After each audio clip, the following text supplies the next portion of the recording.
पुण्यामध्ये राष्ट्रवादी शरद पवार पक्षाचा वर्धापन दिन सोहळा पार पडलाय। यावेळी राष्ट्रवादी फूट पडेल असं वाटलं नव्हतं असं वक्तव्य शरद पवार यांनी केलंय। कोण पक्षातून गेलं त्याची चिंता करू नका, सत्ता येते आणि जाते त्याची काळजी नको, आपण पुन्हा सत्तेत येऊ असा विश्वास शरद पवारांनी यावेळी व्यक्त केला।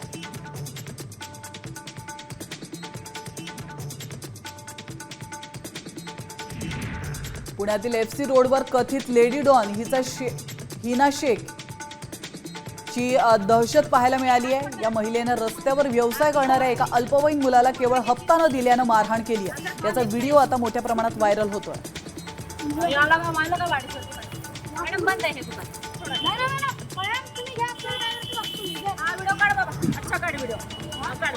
चलो उठो उठो, माल फेको करो।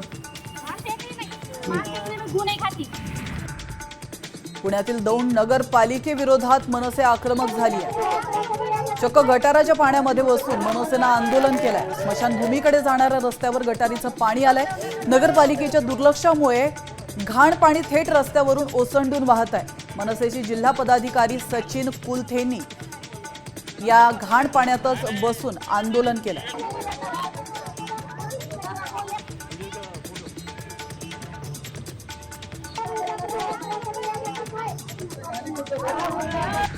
अकरावी प्रवेश प्रक्रिया लांबणीवर गेलेली आहे आणि पहिल्या फेरीतच विद्यार्थ्यांच्या कॉलेजची ऑनलाईन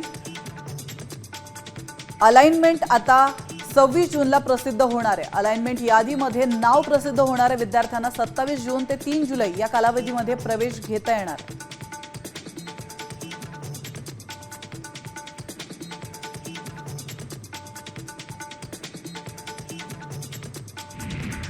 पालखी सोहळ्यासाठी पुणे शहर पोलीस प्रशासन सज्ज झालंय।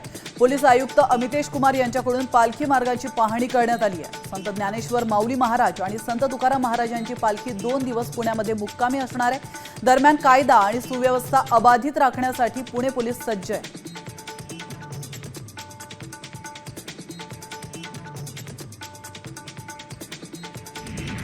बारामतीच्या एमआयडीसीतील टेक्सटाईल पार्कमध्ये वटपौर्णिमा उत्साहात आणि भक्तिमय वातावरणामध्ये साजरा करण्यात आली आहे। यावेळी महिलांनी टेक्सटाईल पार्कमधील वडाच्या झाडाची विधिवत पूजा केली।